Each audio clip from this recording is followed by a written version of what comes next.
Good evening. Thank you for giving me the last question. You said something that is very interesting when you said that it's our responsibility to make the generation after us a bit better. And for me, as a young mother, it's quite a concern. And I would like to ask you, Sadhguru, if you have 3 tips to give me as a mom on how to protect my children from disconnections of themselves while living in this society, what would it be? Would you give us your name, please? My name is Marie. Thank you. Mary, the 3 tips are involvement and deeper involvement. Wow. Because… And it never stops. It never stops. Now, if they do well, it stops. Oh, really? If really? they- We have to let go? Really? Whether you let go or if you let go, it'll happen in a beautiful way. If you don't let go, they will escape. Okay. That is, if you brought them up well. If you brought them up in a helpless manner, they will stay with you, wingless birds. All right? Wingless birds have happened in some very extreme climates. So if your birds at home are wingless, that means you have an extreme climate. That's what it means. Now, when I say involvement, you must understand this. This idea, this is something that's in common usage, that I was brought up this way, I was brought up that way, or I was raised this way. I thought we only raise cattle. Human beings need not be raised. People say, I was raised Hindu, I was raised Christian, I was raised this. Nobody should be raised anyway. Because when it comes to creation the way it is, for all the other creatures, nature has drawn 2 lines. Within that, they live and die. When it comes to a human being, nature has drawn only 1 line, baseline, no top line. So the important thing is you should never raise them. Your business is just to create a loving, supportive atmosphere. Oh, suppose they become something which is not like me. If they become like you, that's a crime. They should become something that you could not imagine as a generation, isn't it? What should your children become? They should not become what you desire, they should become what you could not imagine. So do you have the courage to raise something that you cannot imagine? First of all, you need to understand, your children are not yours. You don't own the life. It's a privilege. They came through you. You enjoyed all that. You laughed with them, you cried with them, you played with them, you enjoyed all that. But they don't belong to you. They only come through you. Just enjoy the privilege that they are with you now. And that's about it. You don't try to raise them. Your business as a mother is to protect them against a few things which can cause damage to them, because you're not the only influence, there's a world influencing them. And for a modern mother, because I have to tell you this, because internet is a bigger influence than mother or father or anybody for that matter. I know this may look like an archaic opinion, but you will regret this in future if you don't do this now. At least till they're 12 to 14 years of age, there is no need for these things, these gadgets. They must learn to use this gadget. This is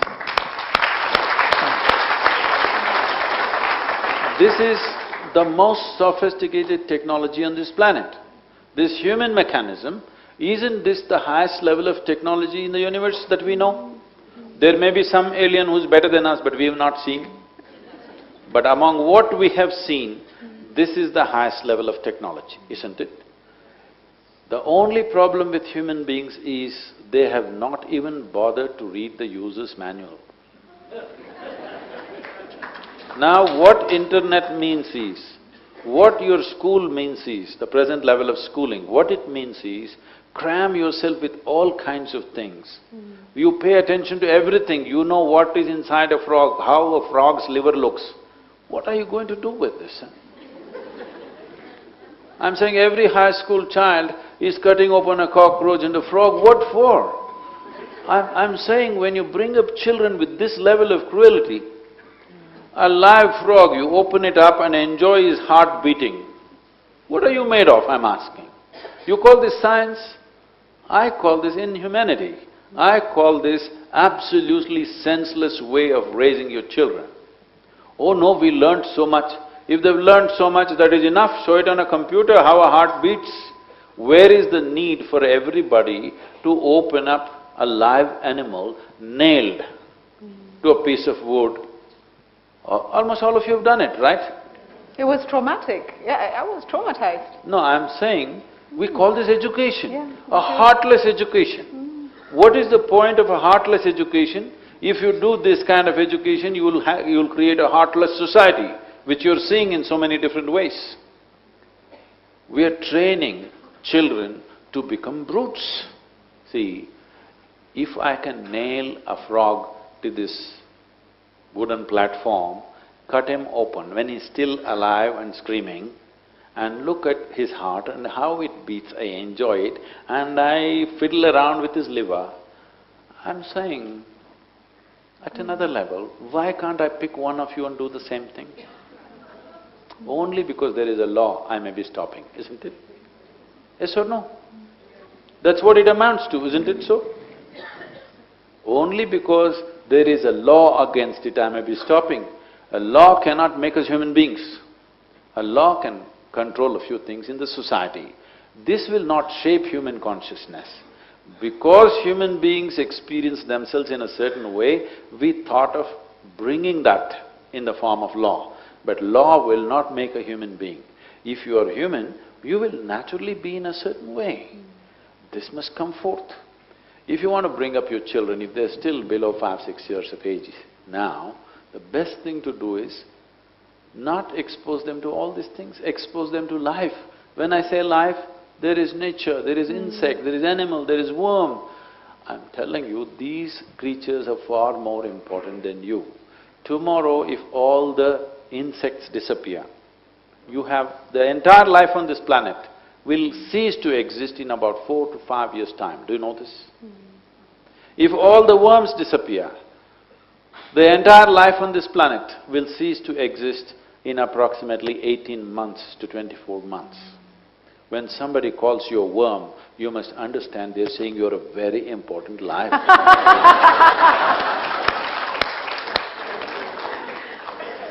But if all the human beings disappear tomorrow morning, this world will flourish. So we must understand, we are not the only life. We are here as a product of all this life evolving to this place. We must at least show some sign of evolution, isn't it? We are supposed to be the peak of evolution on this planet. Should we not show that we are a little better than them? Right. But we are not showing this simply because we are screwed up with our scriptures, our textbooks, our teachings. No, please expose them to life. Child will understand life perfectly well. They are better equipped to perceive life than you are because they are not structured in their head. They perceive life. Oh, what will happen to them? How will they earn a living? If you allow a child to develop his body and his brain to the fullest, there are ways to do it, I can't go elaborate on this now, but there are ways where we can ensure the human body and the human brain has grown to its full size in every way. If you have a full-grown body and full-grown brain, they will know how to deal with anything for that matter. Half-grown brain but you're highly educated, what is the point? You don't know how to live. You may know how to extract something from the world, but you don't know how to live. Isn't that the fate of humanity right now, unfortunately? They know how to extract something from everything. I want you to know, they're extracting protein from microscopic bacteria. But still human beings are not healthy.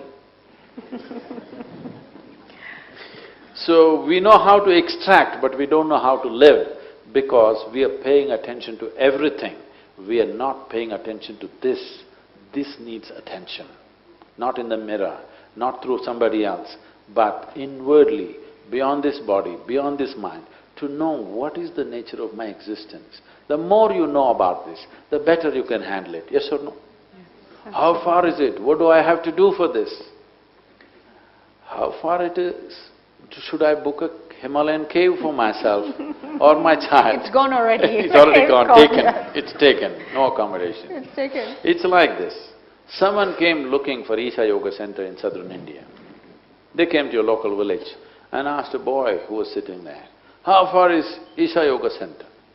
The boy said, "It's 24,996 miles." I said, "What, that for?" He said, "Yeah, the way you're going, if you turn around, it's 4 miles." We have to turn around, in is the only way out. We've come to